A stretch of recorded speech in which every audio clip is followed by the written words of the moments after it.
हाँ बोलिए, 9th number का सूत्र बोलिए।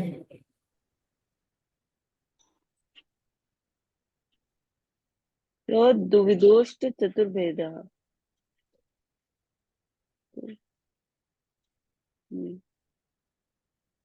हेलो।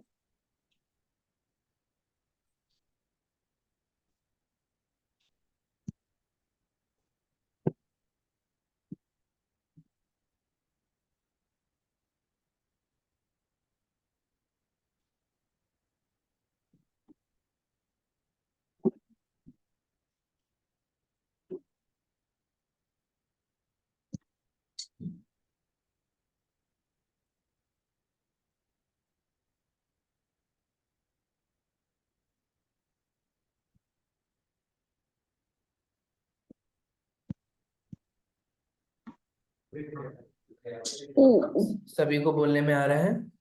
अब यस सर। देखिए, 8वें नंबर सूत्र में उमास्वाती आचार्य ने क्या कहा कि लक्षण माने जीव का जो लक्षण है वो क्या है, उपयोग है। अब सा माने वह अब देखो, ये भी शैली है उमास्वाती आचार्य की। कभी वो तत् यूज करते, यूजुअली अभी तक तत् यूज कर रहे थे, याद है आप लोगों को। Yes sir. यस तन्निसर्गाद सर। अधिगमात्वा तत्प्रमाणे, तत्प्रमाणे। है ना। इन सब सूत्रों में तत् शब्द का, तद इंद्रिय इंद्रिय निमित्तम, हम्म। ठीक है। तो इन सब का प्रयोग किया जा रहा था तत् का। अभी इस सूत्र में उन्होंने तत् का प्रयोग ना करके सह का प्रयोग किया, वह, ठीक है। तो जो वह माने क्या, उपयोग, उपयोग की बात चल रही है ना।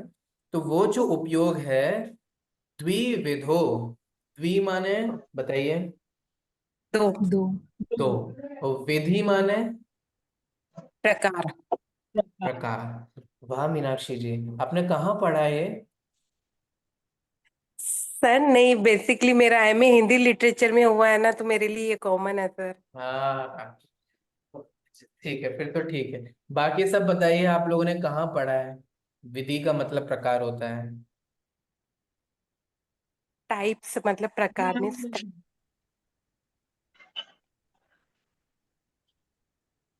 विधो ना, विधि पांच विधांत। विधि विधान तक कहीं द्विविधो पढ़ा। वधि। हाँ 21 21 वाला।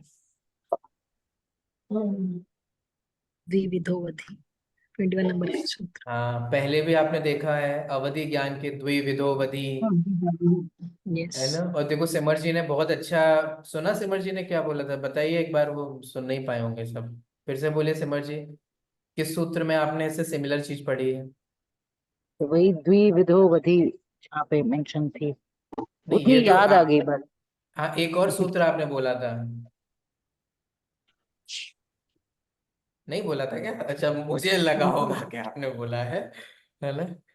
हमने तत्वार्थों को कैसे जाने, उसमें 4 सूत्र थे। उसमें से जो 3rd नंबर का सूत्र है, उसका जो लास्ट वर्ड है, सर इतना इतना बता रहे द्वा हो, आप सूत्र ही बोल दो। मध्वा तदिगमध्वा द्वा। तनि नहीं नहीं, सर्ग मधिक मध्वा। निर्देश स्वामित्व साधनाधिकरण स्थिति विधानतः, विधान, विधान माने प्रकार, टाइप्स, इसलिए विधि विधान। विधान। आप देखिए कई बार ये शब्द साथ में बोले जाते हैं, विधि विधान। चलिए, तो द्विविधो, द्वि माने दो, विधि माने प्रकार, ठीक है। मीनाक्षी जी ने भी बताया था ना, विधि माने प्रकार। तो स माने वह जो उपयोग है, वो दो विधि, दो विधो, दो विध, विध प्रश्न, दो विध, दो विध कौन कौन से हैं वो हम आगे पढ़ेंगे, लेकिन वो दो प्रकार का है, ठीक है। और अष्ट चतुर्भेद, और उसके भी सब टाइप्स कितने हैं, 8 और 4। 8 और 4। तो 2, 8 और 4, ख्याल में आ रहा है। यस। जीव का लक्षण उपयोग है, वह उपयोग कितने प्रकार का है, दो 2 प्रकार प्रकार का। का है। और 2 के 8 और 4, अब किसके 8 है और किसके 4 होंगे बताओ। उपयोग के जो 2 प्रकार है, तो पहले के 8, दूसरे के 4। हाँ, यही कॉमन सेंस हम अभी तक यूज कर रहे हैं, यथा क्रमम इसी क्रम से चल रहे हैं कि नहीं? अगर किसी चीज के दो भेद हैं तो पहला वाला जो होगा उसके 8 भेद होंगे और दूसरा वाला जो होगा उसके 4 होंगे। इस तरीके का हम पहले भी प्रयोग कर चुके हैं, पहले भी समझ चुके हैं। कहाँ समझा है बताओ? आप में से आधे लोग सोचते हो कि सर आप इतने प्रश्न करते हैं, पूछ पूछ के हमें परेशान करते हैं, पुराना कहाँ समझा है, कहाँ पढ़ा है, क्या करा है? ज्ञान और अब याद है, कहीं तो पढ़ा है। ये अभी वाला ही ना सर, औपचारिक और सामयिक और इसका ठीक फर्स्ट है। नंबर का और सूत्र। ठीक है पहले, लेकिन आपने इससे पहले भी कहीं पढ़ा है, फर्स्ट चैप्टर में भी कहीं पढ़ा है। ज्ञानोपयोग दर्शनोपयोग नहीं, ज्ञान में। फर्स्ट चैप्टर में तो ये है ही। कहाँ कहाँ एग्जैक्ट सूत्र बताइए, सूत्र बोलिए। अब आप लोग द्विविधोवधि विद्वान और सेकंड नंबर, विदुषी दो हैं, प्रकार। डायरेक्ट सूत्र बोलिए। दो प्रकार का अवधि ज्ञान, उसका भव प्रमाण द्विविधि वाला। लेकिन इसमें सब आप टाइप्स नहीं आए। सर आप प्रकार पूछते हैं ना, 8 और 4 देखो, कहाँ पढ़े? मैं सूत्र नहीं नहीं, मैं आपको बता रहा हूँ क्या पूछ रहा हूँ। मैं ये पूछ रहा हूँ ऐसा सूत्र बताइए जिसमें आप ये पढ़ करके आए हैं कि एक ही सूत्र में उसके टाइप्स भी बताए हैं और सब टाइप्स भी बताए हों, फिर हमने देखा हो कि किसके कितने भेद हैं।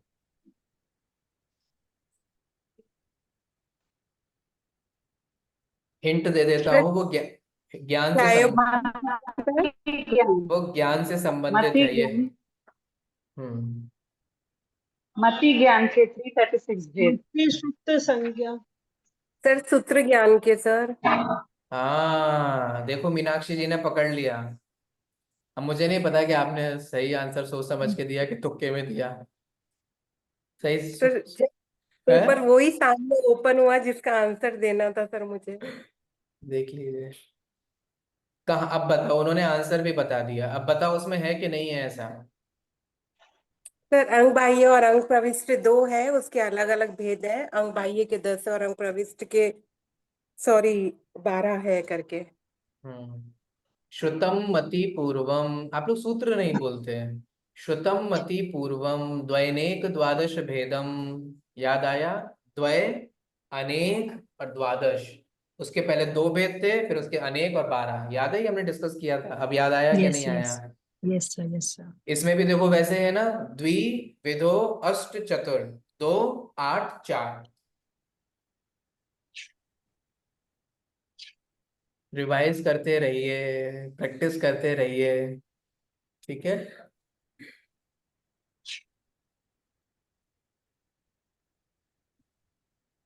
चलिए, इसमें सबसे पहला सूत्र अपन देखते हैं। उस सूत्र में लक्षण शब्द आया है, लक्षण। ठीक है, उपयोगो लक्षण। तो लक्षण का मतलब क्या होता है? हमारे आचार्यों ने उसकी भी परिभाषा दी। लक्षण का मतलब होता है अनेक मिली हुई वस्तुओं में से किसी एक वस्तु को जो पृथक करने का हेतु होता है, कारण होता है, वो कहलाता है लक्षण। बहुत सारी चीजें हैं, उन बहुत सारी चीजों में से किसी एक चीज को आप अलग करोगे तो वो जिस आधार से आपने उसको अलग किया है वो उसका लक्षण कहलाता है। ठीक है, जैसे बहुत सारे लोग चल रहे हैं, उन बहुत सारे लोग चल रहे में से आप बोलते हैं ए चश्मेश। ठीक है, अगर आप किसी को, है ना, इस तरीके से बोला, आज की भाषा में वो बॉडी शेमिंग इस उसमें आ जाएगा, सब कुछ खतरनाक है। अगर आप किसी को ऐसे मोटा पतला ऐसे करके बुलाते हो तो वो तो बॉडी शेमिंग के अंतर्गत आ जाएगा, है ना। लेकिन आप इस तरीके से किसी को बुलाते, जैसे मान लो किसी ने कैप पहन रखी है, अरे टोपी वाले भैया, है ना, ऐसे करके बुलाओगे तो कौन सुनेगा? ठीक है, जिसने तो टोपी टोपी वाले, पहनी। जिसने टोपी पहनी है। मान लीजिए आपका बच्चा जो है वो कहीं किसी, आप कहते हैं कि सुनो बेटा, उस रूम में जाकर के एक अंकल जी हैं, उन अंकल जी से मेरे चश्मे का डिब्बा ले आओ। तो कहते हैं मैं कैसे पहचानूंगा इतने सारे लोगों में से? नहीं नहीं, उन अंकल के पास हाथ में लाठी होगी, वो थोड़े बूढ़े हैं, उनके पास हाथ में लाठी होगी।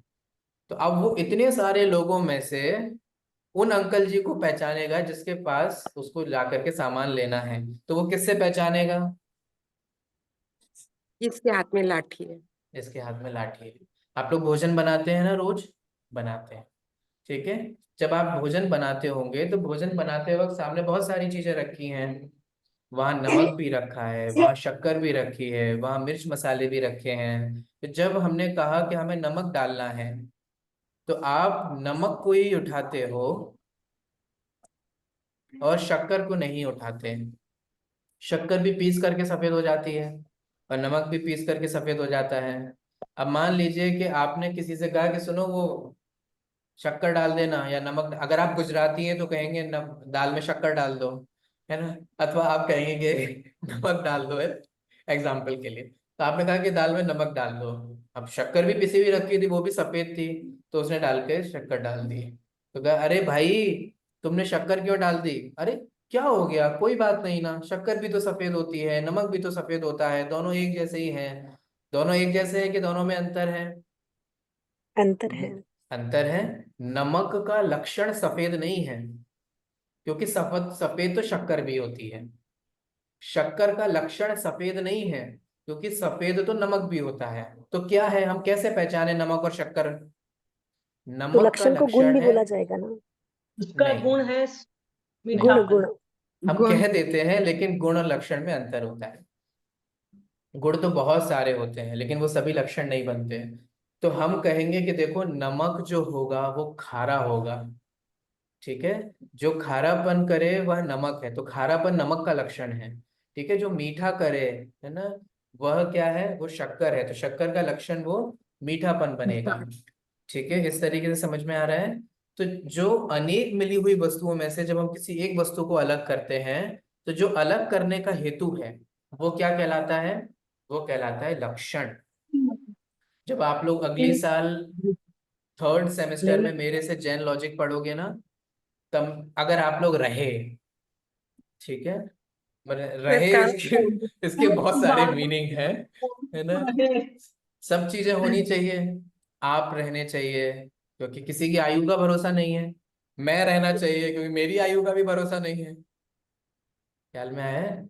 मेरे मेरे आयु के भी लोग मरते ही हैं, मर सकते ही हैं, कुछ भी हो सकता है। ठीक है, आप रहे, हम रहे, हम दोनों रहे, है ना, कहीं आप छोड़ के ना चला जाए, रण छोड़ दास ना बन जाए, और पूरे फेल ना हो जाए। ऐसे पास करते करते जब आप थर्ड सेमेस्टर में आएंगे, तब हम अब अच्छे से डिटेल में पढ़ेंगे लक्षण क्या होता है, लक्षणाभास क्या होता है, लक्षण के भी जो लक्षण को तीन दोषों से रहित होना चाहिए, अव्याप्ति, अतिव्याप्ति, असंभव, ये सब क्या होते हैं। हमारे आचार्यों ने इस पर भी बहुत डिटेल्ड चर्चा की है। वो हम अभी नहीं पढ़ेंगे, वो हम नेक्स्ट ईयर पढ़ेंगे, ठीक है, जब आप लॉजिक पढ़ेंगे, क्योंकि ये लॉजिक में बहुत जरूरी है ना। आपको एक तर्कशील बनने के लिए, एक लॉजिशियन बनने के लिए आपको अच्छे से ये सब चीजें आनी चाहिए।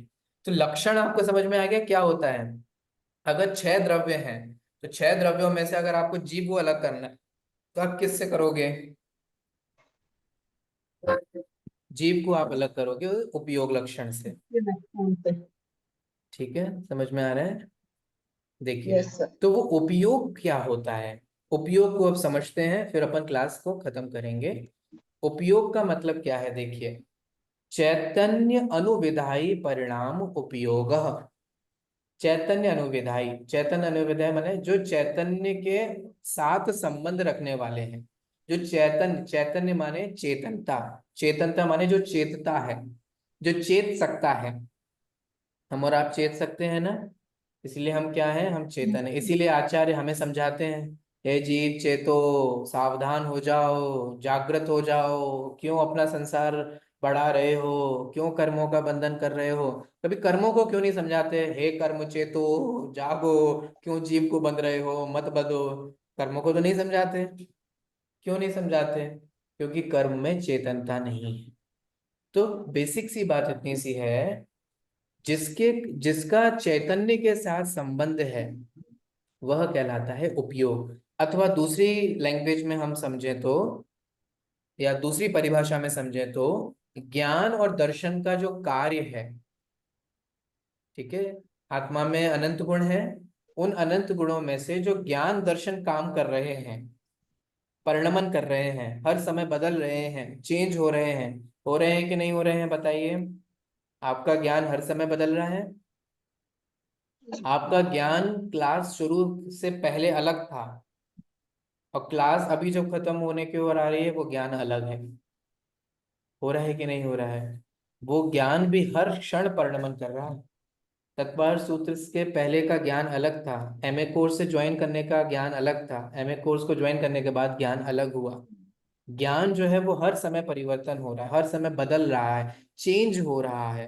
तो ज्ञान और दर्शन जो हर समय परिणमन कर रहे हैं ना, मॉडिफाइड कर रहे हैं, मॉडिफिकेशंस जो उनमें हो रहे हैं, वो क्या है? उसी को बोला जाता है उपयोग।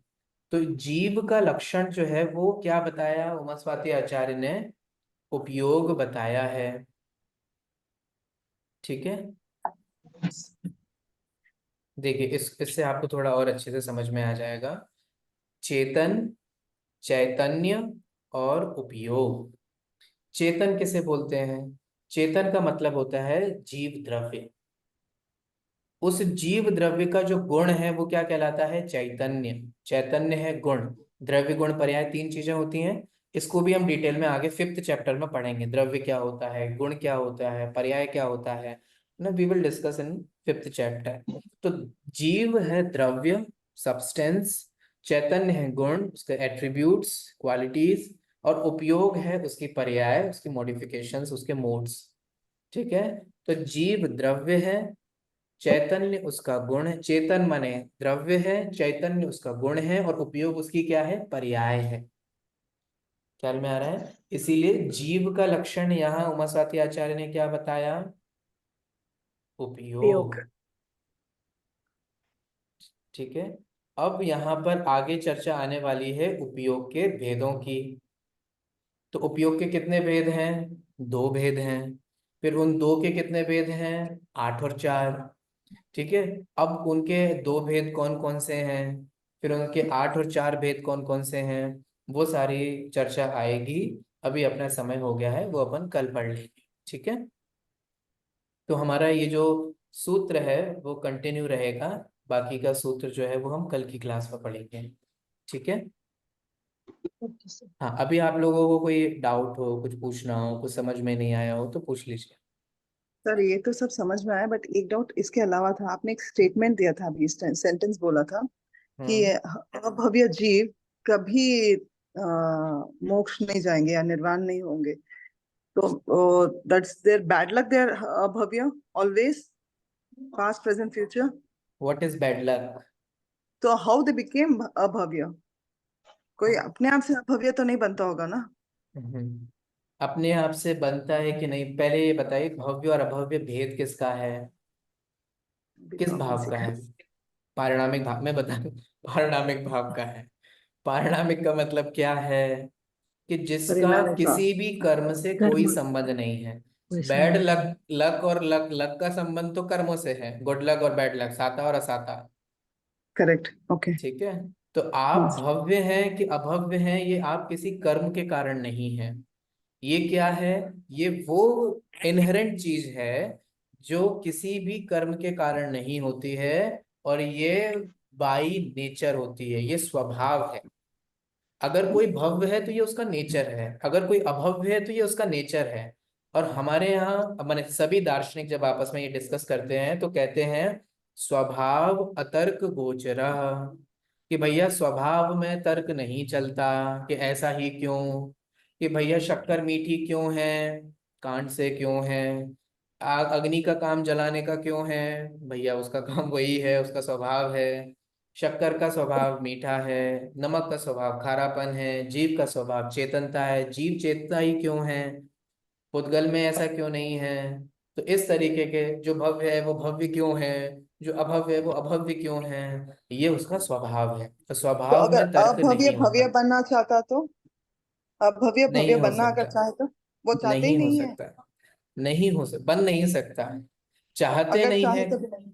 देखिए, हाँ। अब इसको अपन ऐसे समझ सकते हैं कि अभव्य का मतलब जो है जो कभी मोक्ष मार्ग में नहीं आएगा। तो दुनिया का हर व्यक्ति थोड़ी ना मोक्ष मार्ग में ही आना चाहता है, सबको ही थोड़ी ना मुक्ति चाहिए है। सबको तो ऐशो आराम चाहिए, भोग चाहिए है, ओके, आनंद चाहिए है। तो आपने बोला कि दुरंधुर भाव जो है वो भव्य अभव्य में जाता है, करेक्ट? आपने ऐसा कुछ कहा अभी। क्या क्या क्या क्या क्या, फिर से?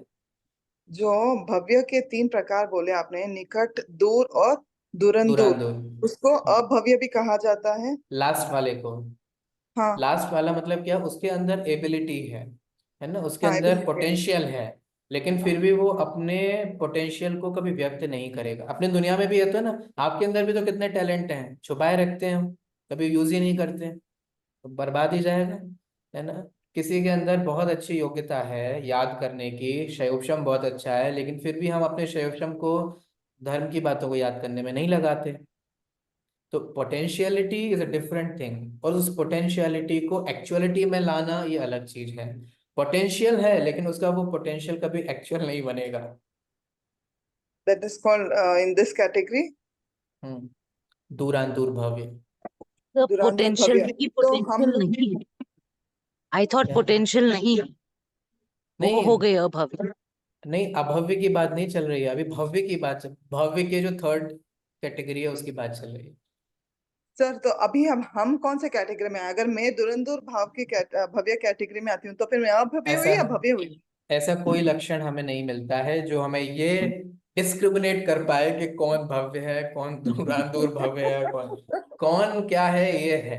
लेकिन फिर भी अपन ये समझ सकते हैं कि देखिए हमें माने सच्चे समागम मिला, सच्चे शास्त्र मिला ना, अच्छा कुल मिला, अच्छे समागम मिले, हमारी रुचि हुई कि हम जैन दर्शन को समझना चाह रहे हैं, आगे बढ़ना चाह रहे हैं, तो ये कुछ सिम्टम्स हैं, है ना, विच कैन लीड अस कि हम फ्यूचर में हो सकता है कि हम मोक्ष की प्राप्ति निश्चित रूप से करें। क्योंकि आप देखिए आज 21st सेंचुरी में जहाँ लोगों के पास समय नहीं है इन सब चीजों के लिए, समय तो बहुत है ना, वो उनको घुमवा लो, उनको खाना खिलवा लो, उनको इधर उधर के काम करवा लो, मौज मस्ती करवा लो, है ना, बेसिकली मटेरियलिस्टिक लाइफ जो है जैसे अपन कहते हैं वो करवा लो। तो इन सब में बहुत रुचि होती है, लेकिन ऐसे कितने लोग हैं जिनको धर्म को, तत्व को, स्वयं को, अपने आप को, ये कौन है, ये क्या है, क्या स्वरूप है, इसको समझने की रुचि होती है, और फिर वो डेडिकेटली उसको उतना टाइम भी देते हैं। तो हम रोज अपने संसार के द्वंद्व फंदों को छोड़ करके, घर गृहस्थी को छोड़ करके हम यहाँ बैठते हैं, सुनते हैं, समझते हैं, और समहाउ अपनी लाइफ में उसको इम्प्लीमेंट भी करते हैं, अप्लाई भी करते हैं। सो ये सब कुछ सिम्टम्स हैं जो हमें समझ में आता है कि निश्चित रूप से हम भव्य हैं और अल्पकाल में मोक्ष की प्राप्ति करने वाले हैं। ओके। सर एक कुछ ऐसा भी कहते हैं ये कि प्रश्न जैसे तो रहता है जब भी मैं ये भव्य भव्य पढ़ाता हूँ ना, ये हमेशा ये पेटेंट क्वेश्चन है। हाँ हाँ सविता जी बोलिए। नहीं, ऐसा भी कहते हैं कि जैसे सुमन जी ने कहा कि मैं भवी हूँ या अभवी, ऐसा तो बोले ऐसा क्वेश्चन सिर्फ भवी आत्मा को ही होता है। अभवी तो इस बारे में सोचता ही नहीं है, मतलब वो उस लाइन में होता ही नहीं है, वो सोचता ही नहीं है, इसलिए वो अभवी कहलाता है। वही बात है, मैंने आप देखिए ना, इस बिलियंस बिलियंस पॉपुलेशन में, मनुष्यों की बात कर रहा हूँ अकेले, है ना, इस बिलियंस ऑफ पॉपुलेशन में कितने लोग अपने बारे में मतलब अपना बॉडी नहीं, शरीर नहीं, अपने आत्मा। उस, है ना, आत्मा की बात। ये सोचते हैं मैं कौन हूँ, मेरा क्या स्वरूप है, मैं कहाँ से आया हूँ, ये जो संबंध बनते हैं ये कैसे बनते हैं, कभी अनुकूल होता है कभी प्रतिकूल होता है, ये जीवन क्या है, मेरा जीवन का उद्देश्य क्या है, ये कितने लोग सोचते हैं। ठीक है, तो हम उन लिमिटेड एडिशन वाले लोगों में से हैं, ठीक है, जो ये सोच रहे हैं, ये विचार कर रहे हैं, अपनी समय अपनी शक्ति इसमें लगा रहे हैं, तो इन सब से समझ में आता है। ठीक है सर, धन्यवाद ओके। Sir, thank you. एक और लक्षण जो है वो मैं बता देता हूँ। एक और लक्षण मेरे पढ़ने में आया था, तत्प्रति प्रीति चित्तेन येन वार्तापि ही श्रुता निश्चितम स भवेद भव्यो भावी निर्वाण भाजनम, है ना, मजा आ गया ना, वाह वाह वाह। सुनने लगता है में हमें भी सुनने सीखना सुनने चाहिए। में अच्छा था, थोड़ा थोड़ा शायद सुनने में समझ में अच्छा आया। था पर समझ नहीं आया क्या था, है। देखो, ये तत्प्रति प्रीति चित्तेन येन वार्तापि ही श्रुता, जिसने प्रीति चित्त से, ध्यान से, येन वार्तापि ही श्रुता, जिसने तत्व की बात, वस्तु स्वरूप की बात प्रीति चित्त से सुनी, निश्चितम सा भवेद भव्यो, वह जीव निश्चय से ही मन निश्चित रूप से भव्य है, और भावी निर्वाण भाजनम, और भविष्य में वो निर्वाण को प्राप्त करने वाला है। तो एक पद्मनंदी आचार्य हुए हैं, वे एक लक्षण बताते हैं अपने पद्म नंदी पंच विशतिका में कि जिसने बहुत ही प्रीति चित्त से, मैंने अच्छे से धर्म की बात चर्चा सुनी, सिर्फ सुनने की बात कर रहे हैं। आप देखो ये जो तत्वार सूत्र वाला शिष्य है कैसे चर्चा सुन रहा है, कैसे प्रश्न कर रहा है और कैसे तत्काल सूत्र आगे बढ़ रहा है। आपको डाउट है कि ये भव्य है कि अभव्य है? बताओ। नहीं, डेफिनेटली जिसने, भव्य है। अब हम उस चर्चा को भी बहुत प्रीति चित्त से सुने तो निश्चित रूप से, मैं सुनने से सुनना ही नहीं, कान का विषय नहीं, सुने, गुने, चिंतन करें ना, पूछें उसके बारे में, जीवन में अप्लाई करें, तो ये निश्चित रूप से भव्यत्व की निशानी है। चलिए ठीक है, ठीक है अभी की सर। क्लास को फिर हम यहीं पर एंड करते हैं। मैं रिकॉर्डिंग अपलोड कर दूं, एक बार ठीक है वो सर। पूरी Yes. प्रोसेस हो जाए तो क्लास की रिकॉर्डिंग 2 पार्ट्स में होगी आज की क्लास की रिकॉर्डिंग। ठीक है, चलिए सभी को जय जिनेंद्र। जय जय जिनेंद्र। जिनेंद्र।